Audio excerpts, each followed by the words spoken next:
आप चाहें तो अपने पजामे की आराम में रहकर एस्प्रेसो कॉफी सिप करते हुए या एक उष्णकटिबंधीय द्वीप पर मौजूद होकर पैसे कमा सकते हैं। इन तरह की नौकरियां पाना कोई बड़ा कठिन काम नहीं है। मैं इस वीडियो में उन स्थितियों की चर्चा करूंगा जब आपके पास किसी प्रकार का अनुभव नहीं होता है और मैं यह स्पष्टीकरण विस्तार से दूंगा। शुरुआत करने वालों के लिए हमने 13 शीर्ष स्थिति आपके लिए खोजी है। इस सूची में विभिन्न रुचियों और क्षमताओं के अनुसार आपके लिए अद्वितीय विकल्प होंगे। आप एक अंतर्मुखी या बहिर्मुखी हों, रचनात्मक या विश्लेषणात्मक हों, या अधिकाधिक उत्साही व्यक्ति हों, या आप केवल आरामदायक नौकरी चाहते हों जहां आप प्रतिदिन केवल 2 घंटे काम कर सकें और फिर और कुछ नहीं। संभवतया आप सोच रहे होंगे कि आपका करियर पथ ऐसा है कि आपको वहां नियमित रूप से उपस्थित रहना होता है और आपके लिए कोई दूरस्थ अवसर नहीं है।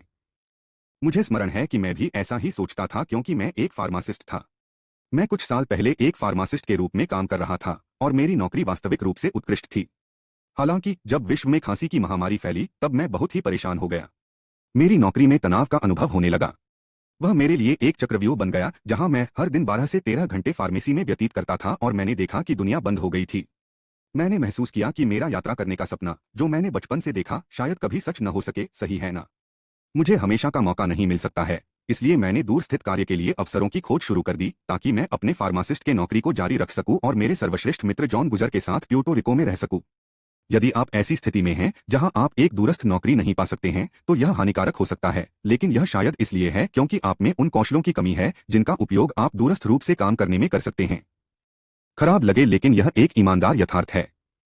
यदि आपके पास कौशल हैं जिन्हें कंपनियां बहुत मूल्यवान मानती हैं तो वे कंपनियां आपसे शायद दूरस्थ कार्य करने का सुझाव दें।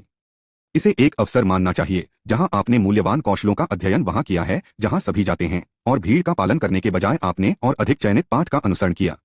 और तभी मेरा जीवन स्थायी रूप से बदल गया। मैंने दूरस्थ कार्य करने के ढंग को मान लिया था।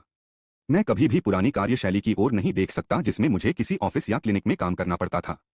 और इससे मेरी दैनिक जीवन शैली में विविधता का नहीं बल्कि मेरी काम की प्रवेश कालावधि को छोटा करने में मदद की गई। हाँ, इसलिए जब आप सुबह उठते हैं आप सुनिश्चित करते हैं कि आपने आत्मा की सफाई की है, नए साफ कपड़े पहने हैं और आपने अपने दोपहर का भोजन पैक किया है। यह आपकी सुबह की बहुलतापूर्ण समयावधि का एक हिस्सा होता है। और फिर निःसंदेह आपको काम पर जाने के लिए यात्रा करनी होती है। आपको वास्तव में गाड़ी चलानी होती है। यह 30 से 45 मिनट की एक अतिरिक्त यात्रा होती है। और फिर आपको 15 मिनट पहले पहुंचनी होती है। और यदि आपने 15 मिनट देरी से गाड़ी नहीं चलाई तो आपके मालिक को लग सकता है कि आप आलस्य कर रहे हैं। तुम्हारी देर हो गई। हमेशा की तरह देर लगती है। यह हर दिन 30 मिनट ज्यादा ले लेता है। और फिर आपको काम पर लंच के लिए 1 घंटा दिया जाता है। क्या यह वास्तव में लंच का समय है जब आपको कामरूपी जंजीर से बंधा जाता है और आपको वह करने की आजादी नहीं होती जो आप चाहते हैं? नहीं, यह नहीं होता। हालांकि यदि आपको घर पर लंच का समय मिलता तो आप जो चाहें कर सकते हैं। आप घर के काम में लग सकते हैं, आप उस समय व्यायाम भी कर सकते हैं। यह अतिरिक्त 1 घंटा मिलता है। इसलिए जब आप इस सब को जोड़ते हैं तो यह हर रोज 2 से 3 घंटे का समय होता है। और मैं जानता हूं कि बहुत लोगों को काम के लिए जाने में 15 या 30 मिनट से भी बहुत समय लगता है। उनकी दूरी बहुत ज्यादा हो सकती है। लेकिन मान लीजिए कि आपके पास अतिरिक्त 3 घंटे हैं जो हफ्ते में 15 और वर्ष में 780 घंटों से अधिक होते हैं। इस समय के साथ आप नया कौशल सीखने, जिम जाने, अतिरिक्त नींद पाने और आराम करने के लिए काफी समय पा सकते हैं जिससे आपकी सेहत और मन में महसूस होती है कि आप कितने स्वस्थ हैं। हाँ, यह बहुत बड़ा अंतर ला सकता है। और यही कारण है कि लोग दूरदराज से नौकरी करना चाहते हैं। इससे उनका जीवन बदल सकता है। तालियों। 30 नंबर है। 13 को आप शायद लिंक बिल्डिंग विशेषज्ञ के रूप में जानते नहीं होंगे। मैंने एक बिजनेस सम्मेलन में उनसे मुलाकात की जहां उन्होंने कार्य किया था विश्व के प्रमुख एसईओ व्यक्तियों में से एक के लिए जो मूलतः ब्लॉग बनाने का काम करते हैं। मैंने उनसे उनके काम के बारे में चर्चा की और उन्होंने मुझे बताया कि वे वास्तव में एक लिंक बिल्डिंग विशेषज्ञ या लिंक आउटरीच स्पेशलिस्ट हैं। इस प्रकार की यात्रा में क्या विशेषता है जिसमें हर टिकट की कीमत $1000 है? सही कहा। यह क्योंकि आप ऐसे कार्य केवल अपने अग्रणी कर्मचारियों पर सौंपते हैं। उनकी स्थिति का महत्वपूर्ण होना स्वाभाविक है। आप सोच रहे होंगे लिंक आउटरीच विशेषज्ञ कौन होता है? उदाहरण के लिए उनका काम क्या होता है? उनका काम होता है ब्लॉग रचना और अपने ब्लॉग पर अन्य ब्लॉगों से लिंक प्राप्त करने की कोशिश। और आप सोचेंगे क्या इसमें खास है? ठीक है, गूगल इस तरह से तय करता है कि आपका ब्लॉग उसके सर्च इंजन पर किस स्थान पर आएगा। यदि आपके पास कोई उत्कृष्ट आलेख है परंतु उस लेख से जुड़ने वाले अन्य आलेखों या ब्लॉगों की कमी है तो संभावना है कि वह प्रथम पृष्ठ पर नहीं दिखाई देगा। ऐसा होने पर उसकी महत्ता क्या होगी? और यह समझ लेना चाहिए कि अन्य ब्लॉगों को आपके ब्लॉग पर बैकलिंक भेजना चाहिए, क्योंकि वे भी जानते हैं कि इसका महत्व कितना बड़ा है। गूगल के प्रथम पृष्ठ पर अपने ब्लॉग का उपस्थिति होने और दूसरे पृष्ठ पर होने में अंतर ऐसा हो सकता है कि आप एक महीने के भीतर ब्लॉग पोस्ट से $10,000 या $100 उपार्जन कर सकें। अर्थात ऐसा 100 गुना अंतर हो सकता है। अगर आप लिंक्डइन में लिंक बिल्डिंग विशेषज्ञ टाइप करें तो 37,000 परिणाम मिलेंगे। और यदि आप ग्लासडोर पर टाइप करें तो मिलेगा कि वे सालाना लगभग $79,000 कमा रहे हैं। अपने आप को विचार करें, वहां ऐसे कम ही लोग हैं जो इस कौशल का धनी हैं, क्योंकि यह बहुत ही विशेषज्ञता मांगता है और यह बहुत नई है। यदि आपके पास ऐसी कौशल सेट है जिसे आप बड़े ब्लॉगों के संपर्क व्यक्तियों को खोजने में विशेषज्ञता के साथ विकसित कर सकें और फिर यह तय करें कि कैसे उन्हें आपके ब्लॉग पर बैकलिंक भेजने के लिए प्रेरित किया जाए, तो यह सारी कौशल सेट पैसे की होगी। आप सोच सकते हैं कि व्यक्ति सालाना कई लाख डॉलर कमा रहा है। अलबत्ता हर किसी को सालाना कई लाख डॉलर प्राप्त करने की संभावना नहीं होगी, लेकिन मेरी मान्यता है कि आपको इसकी समझ अब आ चुकी होगी। यह एक आकर्षक विशेषज्ञता सेट है, इसलिए मैं इसे 10 में से 8 पैसे मनी स्कोर प्रदान करूंगा। नंबर 12, विश्लेषक गुणवत्ता आश्वासन। यदि आप प्रौद्योगिकी युग में काम करते हैं तो यह कार्य विशेष रूप से उपयोगी है। और कोडिंग का ज्ञान कोडिंग विशेषज्ञ बनने के लिए आवश्यक नहीं है, बल्कि यदि आप उत्पादों की जांच पड़ताल कर रहे हैं कि यह गुणवत्तापूर्ण है या नहीं, तो थोड़ी बहुत जानकारी होनी चाहिए। इसके लिए उपयुक्त उदाहरण है गुणवत्ता निर्गम विश्लेषक, जो अनुमानित रूप से एक लेखक के संपादक की तरह होता है। सही। वास्तव में उत्कृष्ट विचारों की आवश्यकता होती है, तब एक संपादक हमारे पास होता है जो हमें सुनिश्चित करता है कि हमारे पास कोई वर्तनी संबंधी त्रुटि नहीं है। वे हमें सुनिश्चित करते हैं कि सब कुछ ठीक है। अब ऐसा एक मामला है जिसके बारे में आपका धारणा नहीं होगा, लेकिन आप रेडिट पर खोज करेंगे तो आपको कई लोग मिलेंगे जो कह रहे हैं कि इस फील्ड में प्रवेश करना एक बेहतरीन करियर विकल्प है। और अगर आप ग्लासडोर का अनुसरण करें तो वे कहेंगे कि आप लगभग $67,000 प्रति वर्ष कमा सकते हैं। और ध्यान दें, यही प्रवेश स्तर की नौकरी है। आप अधिक पैसा कमाने के लिए गुणवत्ता आश्वासन के अन्य पदों तक पहुंच सकते हैं। तो समग्र रूपरेखा का विचार करते हैं, मैं इसे 10 में से 8 मनी स्कोर दे रहा हूं। 11वां हमारी विचारणा में है ऑनलाइन ट्यूशन। आपको कल्पना कर सकते हैं कि यहाँ क्या हो रहा है। आप विभिन्न विषयों पर ऑनलाइन ट्यूटर बनकर छात्रों को कोचिंग दे सकते हैं। आप इसे फ्रीलांसर या अतिरिक्त काम के रूप में भी कर सकते हैं। उदाहरण स्वरूप विपी बच्चे जैसे एप्स हैं जहां आप ऑनलाइन ट्यूशन संपादित कर सकते हैं। तो किसी भी संदेह के बिना सबसे आम ऑनलाइन ट्यूशन का प्रकार अंग्रेजी भाषा में होता है। वे यही करते हैं वीआईपी बच्चों पर, लेकिन आपके पास अन्य विकल्प भी हैं। तो मान लीजिए कि आप वह अति संवेदनशील व्यक्ति हैं जो गणित में कुशल हैं। यह आपके लिए ट्यूटर बनने का एक उत्कृष्ट अवसर हो सकता है। या आप वास्तव में कार्बनिक रसायन विज्ञान में उत्कृष्ट हैं, जिसे लोग हमेशा कठिनाई मानते हैं। यह आपके लिए एक अवसर हो सकता है। एक और उदाहरण की बात करें, आपने किसी पिछली परीक्षा में उत्कृष्ट प्रदर्शन किया ही होगा। यदि आपने एक्ट या एसएटी में हाई स्कोर किया था या अपने स्कूल की प्रवेश परीक्षा पास की थी, तो आप संभवतः एक लेखांकन परीक्षा दे सकते हैं। उदाहरण स्वरूप मैंने एक मेडिकल प्रवेश परीक्षा कोल्ड पीक दिया जिसमें मैंने उत्कृष्ट प्रदर्शन किया। उसके बारे में मैंने पहले किसी वीडियो में बताया है, इसलिए उसे दोहराने की आवश्यकता नहीं है। मैंने लोगों को सिखाया कि वे कैसे अच्छे अंक प्राप्त कर सकते हैं और मेरी प्रति घंटे की कमाई $100 से ज्यादा हुई। मैंने किसी से भी कोई सामान नहीं बेचा, मैंने सिर्फ लोगों को सिखाया और वह मेरे पास चले आए। याद रखें, यदि आप एक अच्छा प्लेटफॉर्म चुनते हैं तो ऑनलाइन ट्यूटरिंग सही हो सकती है। लेकिन जैसा कि सचमुच कहा जाता है, यदि आप तुरंत नौकरी पाने की कोशिश कर रहे हैं तो यह सबसे अच्छा विकल्प नहीं होगा। इसलिए मैं इसे 10 में से 5 मुद्रा स्कोर देने जा रहा हूं। 10वें नंबर पर मैं ग्राहक सेवा प्रतिनिधि का सुझाव दे रहा हूं। आप सोच रहे होंगे यह अधिक आकर्षक नौकरी नहीं है, और मैं आपसे सहमत हूं। यह शायद वह नौकरी नहीं है जो आप अपने पूरे जीवन के लिए चाहेंगे। फिर भी यदि आप उन लोगों में से हैं जो अभी जरूरतमंद हैं, तो यह एक उत्कृष्ट विकल्प हो सकता है। तुरंत किसी भी इस वीडियो को देखने वाले आदमी की मदद कर सकते हैं, खासकर अगर आप पहले दुनिया के अंग्रेजी भाषी देश में रहते हैं। आप 2 सप्ताह में ग्राहक सेवा प्रतिनिधि के रूप में नौकरी पा सकते हैं। और जब आप लिंक्डइन पर ग्राहक सेवा टाइप करते हैं तो 4 मिलियन नौकरियां उपलब्ध हैं। इनमें से ज्यादा लाभ कम ही होते हैं। आपका पूरा समय कैरेन से निपटने में जाएगा।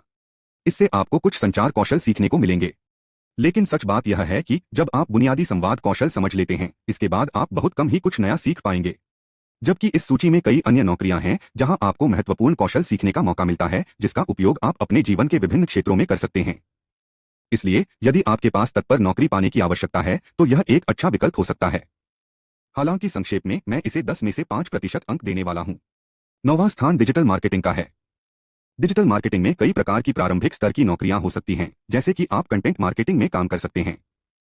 आप एसईओ में शामिल हो सकते हैं, जिसका काम होता है यह जानना कि गूगल सर्च इंजन पर ब्लॉग कैसे अग्रसर किया जाए। आप पर क्लिक भुगतान के क्षेत्र में भी काम कर सकते हैं, जहां आप गूगल पर विज्ञापन देते हैं।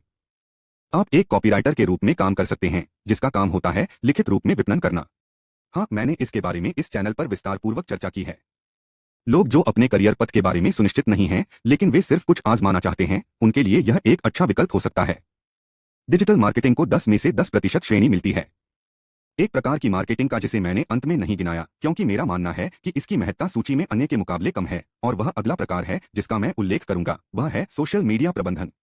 यह संगणना में डिजिटल मार्केटिंग है, उसी तरह मैं इसे सबसे बेकार कौशल मानता हूं जिसे आप सीख सकते हैं।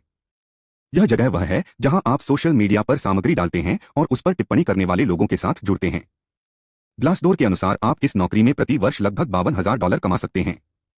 हालांकि सोशल मीडिया प्रबंधन का अधिकांश बहुत ही प्रारंभिक स्तर का होता है, इसलिए मैं इसे 10 में से 5 अंक देने जा रहा हूं। आगे हम वेब विकास के बारे में बात करने जा रहे हैं। यह सॉफ्टवेयर विकास पर आधारित है, लेकिन यह शायद उस क्षेत्र में सबसे कम महत्वपूर्ण कौशल माना जाता है।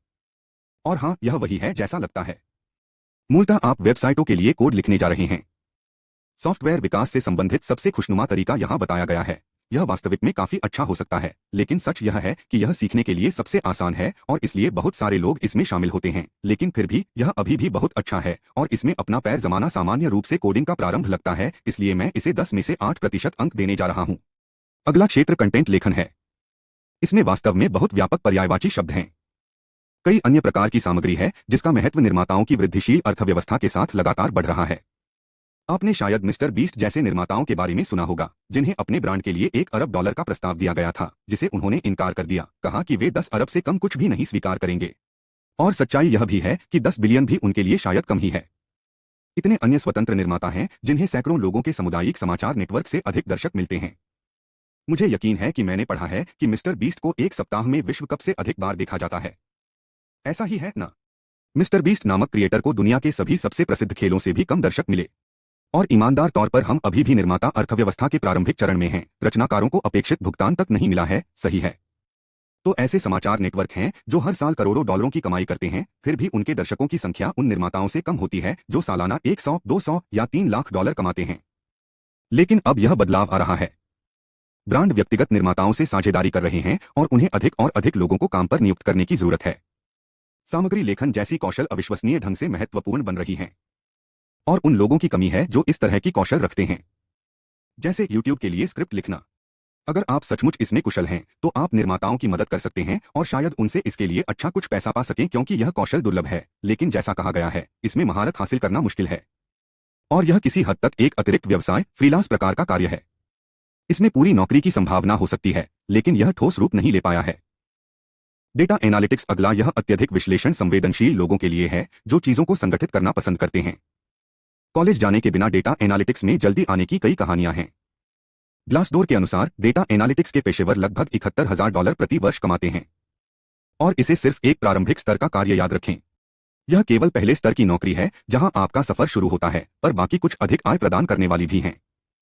यह मेरे डाले गए प्रवेश स्तरीय करियरों में से एक है। मैंने इसके बारे में पहले भी वीडियो में बात की है, पर इसको शुरू करने का मेरा सबसे पसंदीदा तरीका गूगल डेटा एनालिटिक्स प्रमाणपत्र प्राप्त करना है। इस संबंध में शायद आपको हैरानी होगी कि मैं इसे 10 में से 9 अंक देने जा रहा हूं। अगर हम आगे बढ़े तो चलें उस नौकरी के बारे में चर्चा करते हैं जो शायद सबसे अच्छी हो सकती है, वह सॉफ्टवेयर निर्माण है। मैंने इसके बारे में अपने चैनल पर बहुत बार बात की है। इस चैनल के अनुयायी या तो सॉफ्टवेयर डेवलपर हैं या वे लोग हैं जो सॉफ्टवेयर निर्माण में करियर बनाने की कोशिश कर रहे हैं। इसमें सहभागी होने के विभिन्न मार्ग हैं। आप कंप्यूटर साइंस की डिग्री प्राप्त कर सकते हैं, या सॉफ्टवेयर इंजीनियरिंग की डिग्री या बूट कैंप में शामिल हो सकते हैं, या स्वतंत्र अध्ययन या प्रमाणीकरण प्राप्त कर सकते हैं। इसमें किसी भी तरह से शामिल होने से यह फील्ड बेमिसाल है। यदि आप धन स्वतंत्रता को लक्ष्य मान रखते हैं और शीघ्र ही सेवानिवृत्त जीवन की तरफ बढ़ना चाहते हैं, तो आप फर्स्ट के नाम से जाने जाने वाले उस सबरेडिट का हिस्सा बन सकते हैं। क्या आपको मालूम है कि ये वही लोग हैं जो 30 या 40 की उम्र में रिटायरमेंट की ओर बढ़ रहे हैं? और उनमें से अधिकांश लोग सॉफ्टवेयर निर्माण में सफल हो चुके हैं। और इसका कारण यह है कि यह शायद सबसे अच्छी वेतन वाली नौकरी है जो आपको मिल सकती है ना? ग्लासडोर पर अनुसार एंट्री लेवल सॉफ्टवेयर डेवलपर प्रति वर्ष करीब $95,000 कमाते हैं। साइट्स जैसे levels.fyi दिखाते हैं कि सॉफ्टवेयर डेवलपर्स प्रति वर्ष 300, 4 लाख और कभी-कभी $1 मिलियन भी कमा सकते हैं, इसलिए इसे सिरे 10 अंक प्राप्त होते हैं। प्रवेश में थोड़ी अधिक कठिनाई हो सकती है इस सूची में शामिल अन्य नियर उत्पादों के मुकाबले में, लेकिन यदि आप इसमें सफल होते हैं तो यह अद्वितीय रूप से उच्च वेतन प्रदान करता है। हम अगले भाग में ट्रांसक्रिप्शन और डेटा एंट्री की चर्चा करेंगे। मेरा मानना है कि ट्रांसक्रिप्शन और डेटा एंट्री जैसे काम करना ग्राहक सेवा प्रतिनिधि की तरह ही सरल है। यह ऐसे क्षेत्रों में से एक है जहां आपको तत्काल रोजगार की आवश्यकता हो तो आपको संभावना हो सकती है कि 2 सप्ताह के भीतर नौकरी मिल सके, परंतु इसे मनहूस काम कहा जाता है ना? डेटा स्प्रेडशीट में एंटर करना या ऑडियो का ट्रांसक्रिप्शन ये कुछ काम नहीं है जिन्हें आप लंबे अरसे तक करने की कामना करेंगे। ये काम हमें कुछ भी नई युक्तियां नहीं सिखाते जो हम अपनी जिंदगी में और भी जगहों पर इस्तेमाल कर सकते हैं।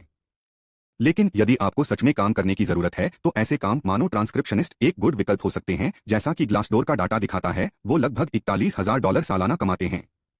मैंने देखा है कि ग्राहक सेवा प्रतिनिधि जैसा काम भी किया जा सकता है जो महज घर से ही किया जा सकता है। यह बेहतर नहीं लेकिन कैरिएबल है और इसे मैं 3/10 स्कोर पे रखूंगा। अब हम बातें करने जा रहे हैं एसईओ विशेषज्ञों की। सर्च इंजन ऑप्टिमाइजेशन अर्थात एसईओ एक तरीका जिससे खोज इंजन पर आपको ऊपर लाया जाता है।